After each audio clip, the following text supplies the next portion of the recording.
Good morning. News and hair oil సమర్పిస్తున్న business breakfast షోకి స్వాగతం.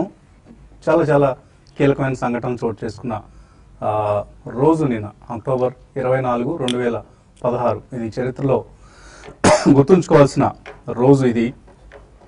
కోర్స్ ఇతర వ్యాపార కార్పొరేట్ ప్రపంచపు పరిణామాలను ఒకసారి మనం చేసుకునే లోగా నిన్న నాకు కూడా వ్యక్తిగతంగా ఒక మధురానుభూతిని మిగిల్చిన రోజు. జిల్మోర్ ఇది ఒక మొబైల్ యాప్. ఇంతకుముందే నేను మీకు పరిచయం చేయడం జరిగింది. సో ఫంక్షన్స్కి, ఈవెంట్స్కి అవసరమైన కళాకారుల్ని లేదా ఆర్టిస్ట్ని లేదా రకరకాల యాంకర్స్ని, ఇటువంటి ప్రొఫెషనల్స్ని మనం ఒక యాప్ ద్వారా బుక్ చేసుకునే సదుపాయం కల్పించే మొబైల్ అప్లికేషన్ జిల్మోర్ అనేది. సో ఒక వెబ్సైట్ ద్వారా కూడా ఈ సేవని మనం పొందే అవకాశం ఉంది. జిల్మోర్.com అనే ఒక వెబ్సైట్ ద్వారా కూడా. ఈ యాప్కి నిన్న బ్రాండ్ అంబాసిడర్గా గౌరవనీయులు శ్రీ పండితారాజ్యుల బాలసుబ్రహ్మణ్యం, బాలు గారిగా మనం అందరం పిలుచుకునే ఆయన బ్రాండ్ అంబాసిడర్గా వ్యవహరిస్తున్నారు. సో ఆయన్ని నిన్న కలిసి ఒక చక్కటి ఇంటర్వ్యూని తీసుకునే భాగ్యం లభించింది నాకు నిన్న. So I thank Gilmore promoter సారథి గారు అండ్ ఆల్సో ఎస్పి బాలసుబ్రహ్మణ్యం గారు, గాన గంధర్వులు, మనందరికీ అభిమాన గాయకులు. సో ఆయన ఇంటర్వ్యూ చేసే అవకాశం నిన్న అరుదైన అవకాశం ఇది. ఆయన ఎవరికి పడితే వారికి ఇలా వెళ్ళగానే అలా ఇంటర్వ్యూ ఇచ్చే మనిషి కాదు. చాలా పైరవీ చేయాల్సి వచ్చింది. చాలా కష్టపడి ఆ ఇంటర్వ్యూని సంపాదించాం. ఇంటర్వ్యూని దీపావళి రోజు ప్రసారం చేయాలని నిర్ణయించాం. TV5 ఆ రోజు ప్రత్యేక కార్యక్రమాలు చాలా ప్రసారం చేస్తుంది కాబట్టి అందులో భాగంగా బాలు గారితో ఇంటర్వ్యూ కూడా ప్రసారం అవుతుంది. ఈలోగా జిల్మోర్ యాప్ సంబంధించిన అంశాలపై ఆయన మనతో విపులంగా మాట్లాడారు. ఆ మాటలకు సంబంధించిన కొంత సౌండ్ బైట్స్ ని ఇప్పుడు ఒకసారి చూద్దాం. 5 దశాబ్దాల సింగింగ్ కెరీర్, కనీసం 3 తరాల వ్యక్తులకి గాత్రదానం. సో ఈ గాత్రదానంతో ఆయా నటులు వారి పాత్రలకు జీవం పోయగలిగారు. ఆ గానం గంధర్వం అయింది. మనలాంటి అభిమానులందరికీ అనునిత్యం అనుక్షణం ఆ పాటలు వినడం ఒక వ్యసనంగా మారింది. మనందరం బాలు సార్గా, బాలు గారిగా అభిమానంగా పిలుచుకునే శ్రీ పండితారాజ్యుల బాలసుబ్రహ్మణ్యం గారు. సో ఒక చక్కటి మొబైల్ యాప్ జిల్మోర్ కు ప్రచారకర్తగా ప్రస్తుతం ఆయన మన ముందు ఉన్నారు. యాప్ తో పాటు మీకు ఎవరికైనా ఇష్టం ఉంటే ఈ ఫ్రాంచైజీని తీసుకుని మీ ఊళ్ళో మీరు ఆ ఫ్రాంచైజ్ ద్వారా మీరు అక్కడున్న కళాకారులన్నీ మీరు ముందుకు తీసుకురావచ్చు. లేదా ఎవరెవరు మీ ఊర్లో ఉన్నటువంటి మీకు సంబంధించిన వాళ్ళు ఏ కార్యక్రమం చేయాలనుకుంటున్నారో జిల్మోర్ ద్వారా వాళ్ళని మీరు తెప్పించవచ్చు. వాళ్ళ సదుపాయాలు, అలాగే ఇప్పుడు కార్యక్రమం చేయదలుచుకున్న వాళ్ళకి కావాల్సినటువంటి ఆ స్థాయికి సంబంధించింది వీళ్ళ దగ్గర నుంచి రాబట్టడానికి ఆ మధ్యవర్తి, ఆ ఫ్రాంచైజ్ తీసుకున్న వాళ్ళు వీళ్ళ రిప్రజెంటేటివ్గా, ఆర్టిస్ట్ రిప్రజెంటేటివ్గా, అట్ ది సేమ్ టైం కార్యక్రమం చేయించుకున్న వాళ్ళ రిప్రజెంటేటివ్గా అందరికీ నోట్లో నాలుకలాగా ఉంటూ, తల్లో నాలుకలాగా ఉంటూ ఏ ఇబ్బంది లేకుండా చూడటం కోసమని ఇలా ఒక ఫ్రాంచైజ్ మనం అందరికి ఇస్తే బాగుంటుందని ఆవిడ అనుకోవడం వల్ల that's a beautiful idea I thought. And ఇప్పుడు అది వాడు వెబ్సైట్లో పెట్టగానే మన దేశంలోనే కాకుండా విదేశాల నుంచి కూడా దీనికి విపరీతమైన ఆదరణ వచ్చింది. నాకు నమ్మకం ఉంది దీనివల్ల చాలా మందికి మంచి జరుగుతుంది. సంస్థ వ్యవస్థాపకులకు మాత్రమే కాకుండా, మధ్యలో బ్రాండ్ అంబాసిడర్గా ఉన్న నాకు మాత్రమే కాకుండా చాలా మంది కళాకారులకి, రకరకాల కళల్లో నిష్ణాతులైన వాళ్ళకి, నిష్ణాతులు కావాలనుకుంటున్న వాళ్ళకి, పైకి వస్తున్న వాళ్ళకి కూడా ఈ ప్లాట్ఫామ్ జిల్మోర్ అనేటటువంటిది చాలా సహకారిగా ఉంటుందని నా అభిప్రాయం. సో బాలు గారితో ఇంటర్వ్యూ అనగానే ఫస్ట్ టైం నేను చాలా పెద్ద వాళ్ళని ఇంటర్వ్యూ చేయగలిగాను.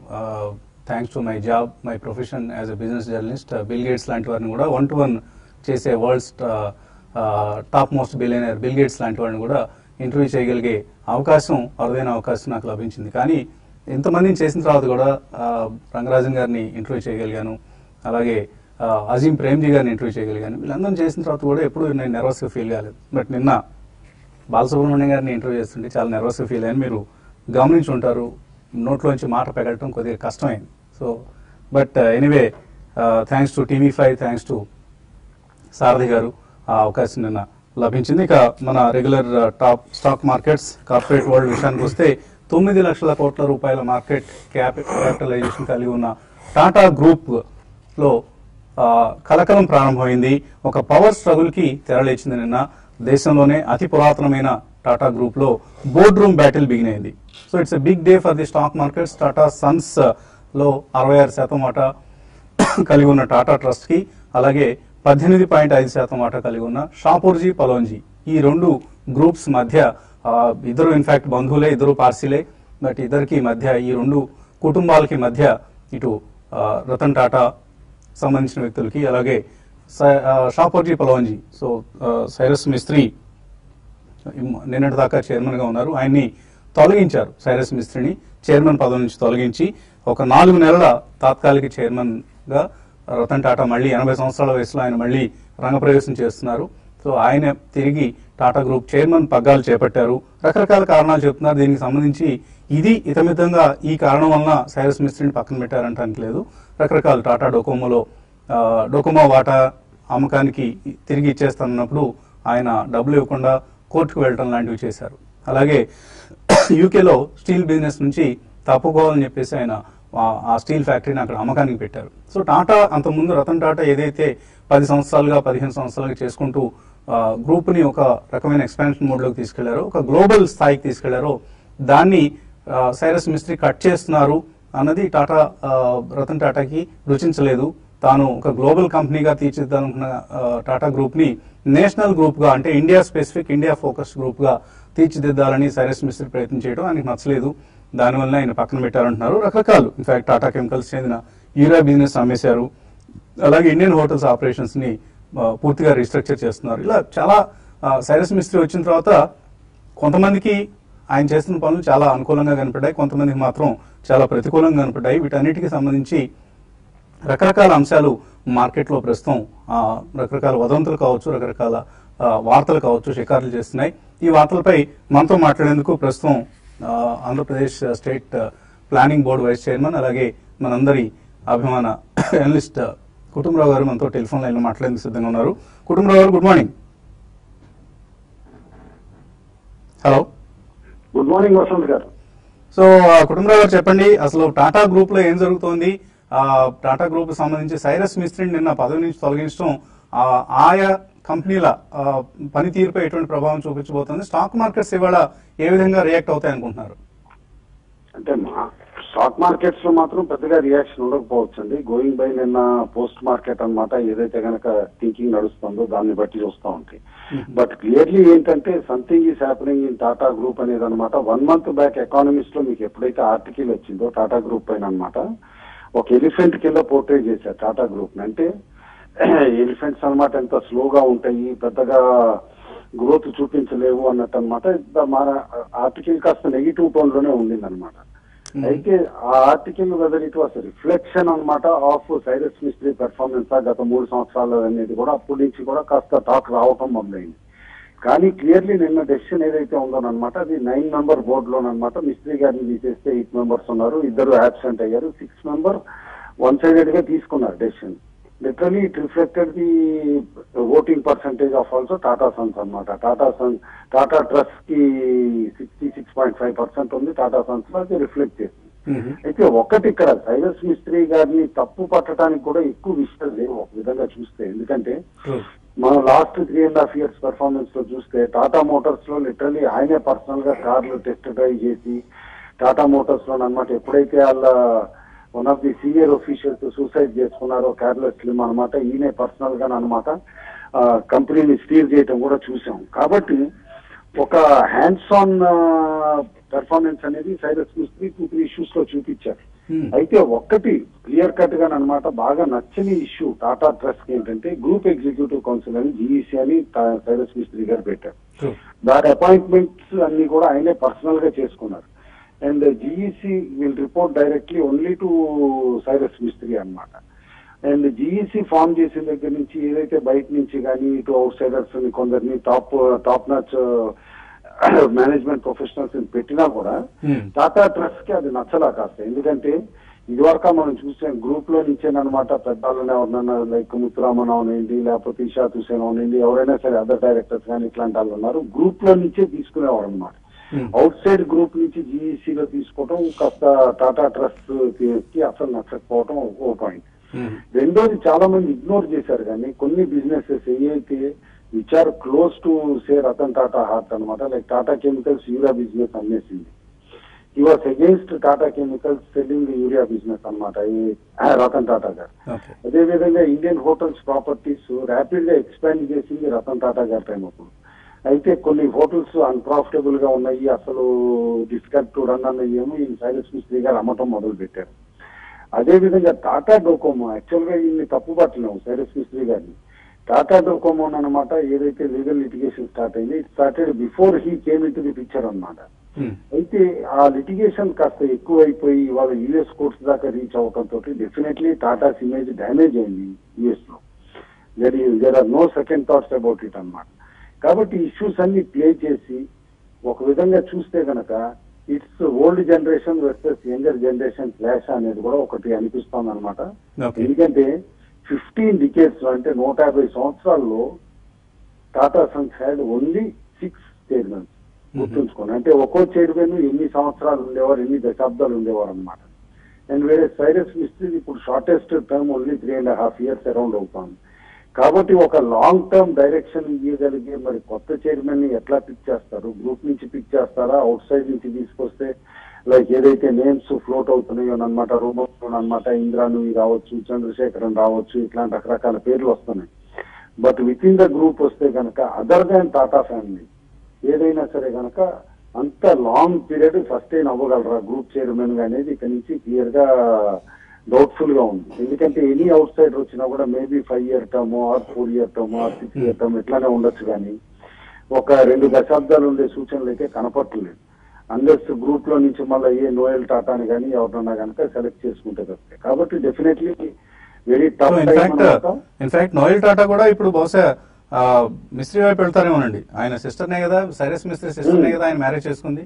అదే అందుకని చెప్పేసి ఇక ఏదో కాంప్రమైజ్ దీని కింద అట్లానే పెట్టచ్చు. బట్ డెఫినెట్లీ ఇందులో ఇంకొక ఇష్యూ వస్తుందండి. ఏంటంటే లీగల్ బ్యాటిల్ ఏదైతే suppose Shapoorji Pallonji group take up చేద్దామని అనుకుంటున్నారో అదంటూ రియల్ అయితే కనుక మేబీ టాటా ఇమేజ్ కూడా కాస్త డ్యామేజ్ అయ్యే పాసిబిలిటీ ఉంటుంది, గ్రూప్ ఇమేజ్. సో ఈ లీగల్ బ్యాటిల్ ప్రభావం ఆయా స్టాక్స్ పెర్ఫార్మెన్స్ మీద ఏదైనా ఉంటుందా, స్టాక్ ప్రైసెస్ మీద ఏదైనా ఇంపాక్ట్ చూపిస్తుంది అనుకుంటున్నారా?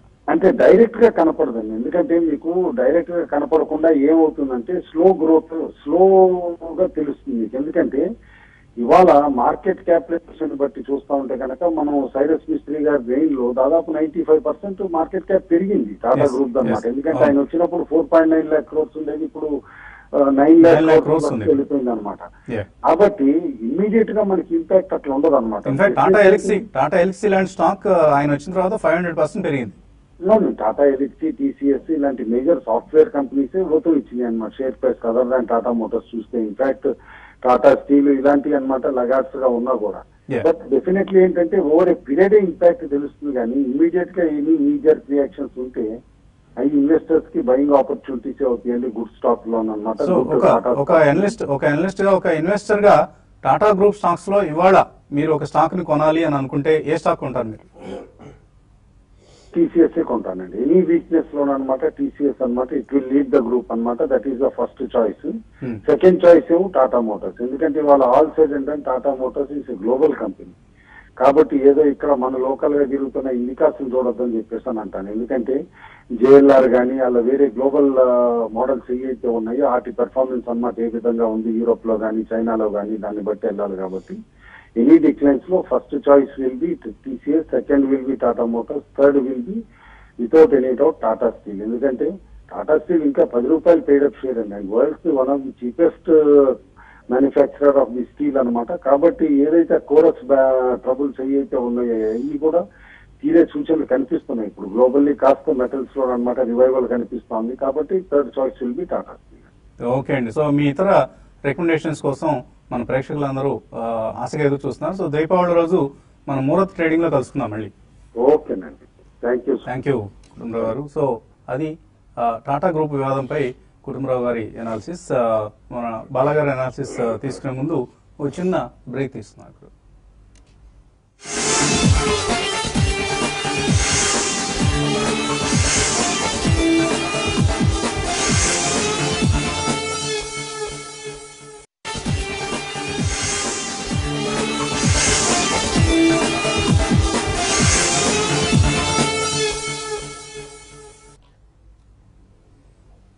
న్యూస్ అండ్ హెయిర్ ఆయిల్ సమర్పిస్తున్న బిజినెస్ బ్రేక్ఫాస్ట్ షోకి తిరిగి స్వాగతం. సో బాలగారు, టాటా గ్రూప్ లో చోటు చేసుకుంటున్న పరిణామాలు కావచ్చు, ఆర్ ఓవరాల్ గా రకరకాల ఇవాళ చాలా కార్పొరేట్ రిజల్ట్స్ కూడా రాబోతున్నాయి. యాక్సిస్ బ్యాంక్, కోటక్ బ్యాంక్,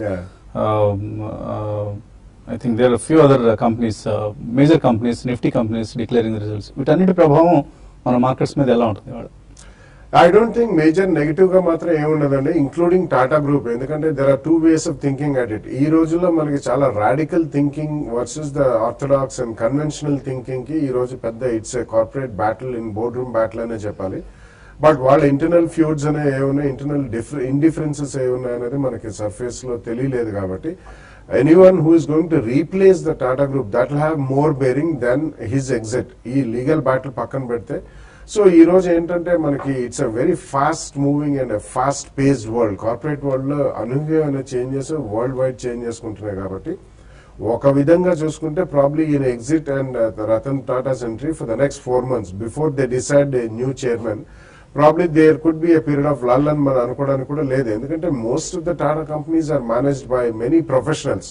అంటే every company has got its own very strong board and also a chairman. So ఇలా మనం చూసుకుంటే స్పెసిఫిక్ కంపెనీస్ మీద irrespective of mister Mistry are లేదు exit of mister Mistry, that will have an impact. Other than that ఈయన exit per se will not have any impact అండి. Overall market మీద కూడా I don't think this will have a major impact. ఎందుకంటే రాబోయే వాళ్ళు కూడా definitely they are going to be very seasoned professional వస్తారు. పేర్లు అయితే వినిపిస్తున్నాయి, ఇంద్రా నూయి గారిది, సరిన్ గారిది, ఇవన్నీ అని చెప్పి. బట్ యూనో ఒక టాటా గ్రూప్ లాంటి అవుట్ఫిట్ కి ఇంద్రా నూయి గారు, will she be a fit? Because most of her career she has only spent in FMCG, fast moving consumer staples. So ఇవన్నీ ఆచితూచి మార్కెట్ వాళ్ళు I don't think they will react so negatively or even extremely positively also. So this as an event will not have a major impact on the Tata group shares. చిన్న knee jerk reaction ఉండొచ్చు, but it will all be with in the day only. I think that will get settle and people will forget. ఈ రోజుల్లో just forgetting tendency అనేది చాలా ఈజీగా వస్తుందండి. ఎందుకంటే రాబోయే రోజుల్లో 3-4 months లో కొద్దిగా నిస్తేజంగా మార్కెట్ ఉంటే Tata group shares may take a beating, except maybe Telco which he's done exceptionally well in the last 3-4 years. అంటే ఇప్పుడు కొత్తగా మనం చూసుకుంటే టాటా గ్రూప్ లో కొన్ని shares except Tata power, most of the shares have gain during Mistry's term. So Tata Indian hotels ఒకటి, hotel industry per se is not a money making machine for the share holders, but still it has almost doubled in the market cap in the last 4 years. So ఇలా మనం చూసుకుంటే individual companies according to their board capabilities and the senior management capabilities react అవుతాయి. కానీ exactly Mistry గారి exit మాత్రం it is not going to have any impact on the Tata group shares or on the market అనే చెప్పొచ్చండి. So traders కి వాటి trading ఎటువంటి trading ideas? ఈ రోజు ట్రేడింగ్ పరంగా ఎక్కువగా స్టాక్ స్పెసిఫిక్ యాక్షన్ ఉంటుంది. ఎందుకంటే దాదాపు చాలా కంపెనీస్ రిజల్ట్ ఈ రోజు ఇండెక్స్ బేస్డ్ స్టాక్స్ లో మనకి రిజల్ట్ ఉన్నాయి. అదేవిధంగా major trading stocks like Arvind లాంటివి కూడా ఈ రోజు రిజల్ట్స్ అనౌన్స్ చేస్తుంది. కాబట్టి ఎక్కువగా రిజల్ట్ మీద ఉంటాయి. అయితే షార్ట్ టర్మ్ మీతో బయింగ్ పొజిషన్ తీసుకోవాలి అంటే మాత్రం మిడ్ క్యాప్ లోనే యాక్షన్ కొనసాగే అవకాశం ఉంటుంది. కాబట్టి వాటర్ పొజిషన్ తీసుకోమంటారు. అందులో భాగంగా NCC ఒకటి మనకి లాస్ట్ వీక్ మంచి బ్రేక్అవుట్ వచ్చింది. దాని షార్ట్ టర్మ్ టువర్డ్స్ 100 రూపీస్ వరకు వెళ్లే అవకాశం ఉంది. దాన్ని బై చేసుకోమంటాను. అదేవిధంగా బ్లిస్ GVS ఫార్మా అని ఉంది. అది కూడా రీసెంట్ గా last 2 to 3 day trading session లో మంచి అప్మూవ్ అనేది కనపరిచింది. ఇది ఇంకా కరెంట్ లెవెల్స్ నుంచి కూడా ఇంకా పెరిగే అవకాశం కనపడుతుంది. సో ఈ విధంగా స్టాక్ స్పెసిఫిక్ ఉంటుంది. అయితే ఈ రోజు ఇండెక్స్ పరంగా పెద్దగా అప్మూవ్ అయితే ఉండకపోవచ్చు. ఎక్కువగా హయ్యర్ లెవెల్స్ లో వచ్చినప్పుడల్లా కూడా ప్రాఫిట్ బుకింగ్ రావచ్చు. తర్వాత ఈ రోజు టాటా స్టీల్ కంపెనీస్ ఏ విధంగా రియాక్ట్ అవుతాయి, చాలా వరకు ఒక 3 to 4% మైనస్ లో ఓపెన్ కావచ్చు. కాబట్టి అది ఇండెక్స్ మీద కొంచెం ప్రభావం ఉంటుంది. అయితే లో నుంచి రికవర్ అయితే మాత్రం మార్కెట్స్ కూడా పెద్దగా పడే అవకాశం లేదు. నిఫ్టీకి 8,700 అనేది మళ్ళీ దానిపైన క్లోజ్ అయింది. అయితే ఈ రోజు 87 బిలో కంటిన్యూగా ట్రేడ్ అయితే 8680 లెవెల్ బ్రేక్ అయితే మాత్రం కొంచెం సెల్లింగ్ వచ్చి టువర్డ్స్ 8640 దాకా రావచ్చు. బట్ ఈ F&O క్లోజింగ్ మాత్రం ఇదే రేంజ్ లో ఒక 100 పాయింట్స్ అంటే 86 and 87 మధ్యలో క్లోజ్ అయ్యే అవకాశం ఎక్కువ కనపడుతుంది. స్టాక్ స్పెసిఫిక్ యాక్షన్ ఉంటుంది. బ్యాంక్ నిఫ్టీలో హయ్యర్ లెవెల్స్ లో కొంచెం సెల్లింగ్ రావచ్చు. బట్ ఓవరాల్ గా మిడ్ క్యాప్ లో అవుట్ పర్ఫార్మ్ కొనసాగే అవకాశం కనపడుతుంది. సో నేషనల్ హైవేస్ అథారిటీ ట్రాన్స్ట్రాయ్కి కేటాయించిన మధ్యప్రదేశ్లో 4 లేనింగ్ కోసం కేటాయించిన ఒక 912 కోట్ల రూపాయల కాంట్రాక్ట్ని రద్దు చేసింది. కారణం ఏంటంటే ట్రాన్స్ట్రాయ్ ఈ పని చేయడంలో చాలా అలసత్వం ప్రదర్శిస్తుంది, చాలా స్లోగా పనిచేస్తుంది, ఎటువంటి ప్రోగ్రెస్ లేదు అన్న అభిప్రాయాన్ని NHAI వచ్చిన తర్వాత ఈ కాంట్రాక్ట్ ని టెర్మినేట్ చేసింది. సుమారుగా 912 కోట్ల రూపాయల కాంట్రాక్ట్ ఇది. సో హైదరాబాద్ చెందిన మన ఎంపీ అంటే పార్లమెంట్ సభ్యులు రాయపాటి సాంబశివరావు గారు ప్రమోట్ చేసిన కంపెనీ ఇది. సో గతంలో కూడా మనం అనుకున్నాం, సో ట్రాన్స్ట్రాయల్ లాంటి కంపెనీస్ పరిస్థితి దిగజారుతూ ఉంటే వాళ్ళు ప్రమోటర్స్ మాత్రం చక్కగా లగ్జరీ కార్లు కొనుక్కొని ఎంజాయ్ చేస్తున్నారని మనం చెప్పుకోవడం జరిగింది. ఇటువంటి నిర్వాకాలు చేస్తే కంపెనీ పరిస్థితి నానాటికి తీసుకట్టుగా నానాటికి దిగజారుడుగా తయారవుతుంది. సో ట్రాన్స్ట్రాయల్ లాంటి కంపెనీస్ ఇప్పుడు పోలవరం కాంట్రాక్ట్ వాళ్ళే చేస్తున్నారు. సో పోలవరం కాంట్రాక్ట్ ని కూడా ఇన్ఫాక్ట్ నిన్నటి రివ్యూలో చీఫ్ మినిస్టర్ చంద్రబాబు నాయుడు గారు వాళ్ళకు వార్నింగ్ ఇవ్వడం జరిగింది, మీరు చాలా స్లోగా పనిచేస్తున్నారంటూ. సో ఇటువంటి కాంట్రాక్టర్స్ పోలవరం ప్రాజెక్ట్ లాంటి వాటిని ప్రతిష్టాత్మకంగా చాలా పోలవరం ప్రాజెక్ట్ పూర్తయితేనే ఆంధ్ర రాష్ట్రానికి జీవనాడి అంటూ ముఖ్యమంత్రి పదే పదే చెప్పడం చూస్తున్నాం మనం. బట్ వీళ్ళ నిర్వాహకం ఇలాగే ఉంటే ఆ ప్రాజెక్ట్ చాలా చాలా ఆలస్యంగా ఎగ్జిక్యూట్ అయ్యే అవకాశం ఉంది. సో మేబీ ఒకసారి పనితీరు రివ్యూ చేసి వేరే కాంట్రాక్టర్కి అటువంటి కాంట్రాక్ట్స్ ఇచ్చినా కూడా తప్పలేదు. ఎందుకంటే NHAI ఇప్పటికే మేల్కొని సరైన చర్యలు తీసుకుంది. అదే పరిస్థితిలో ఆంధ్రప్రదేశ్ ప్రభుత్వం కూడా పోలవరం ప్రాజెక్ట్ పనులను ఒకసారి పునఃసమీక్షించి మేబీ కాంట్రాక్టర్ని అవసరమైతే మార్చుకున్నా కూడా తప్పులేదని మనం అనుకోవచ్చు. సో మనకి కాంట్రాక్టర్ ఎవరన్నది ముఖ్యం కాదు, పని పూర్తి కావడం అనేది ముఖ్యం. కాబట్టి అటువంటి నిర్ణయాన్ని రాష్ట్ర ప్రభుత్వం తీసుకోవాల్సిన అవసరం కనిపిస్తుంది ప్రస్తుతం. ఇక మన కార్యక్రమాన్ని ఇక్కడితో TV5 లో ముగించి కాల్స్ ని మెయిల్స్ ని కూడా యూట్యూబ్ వేదికగా TV5 మనీ లైవ్ లో తీసుకుందాం. సో youtube.com/TV5money/live ఈ వేదిక మీద మరికొద్దిసేపట్లో కలుద్దాం. Keep watching TV5.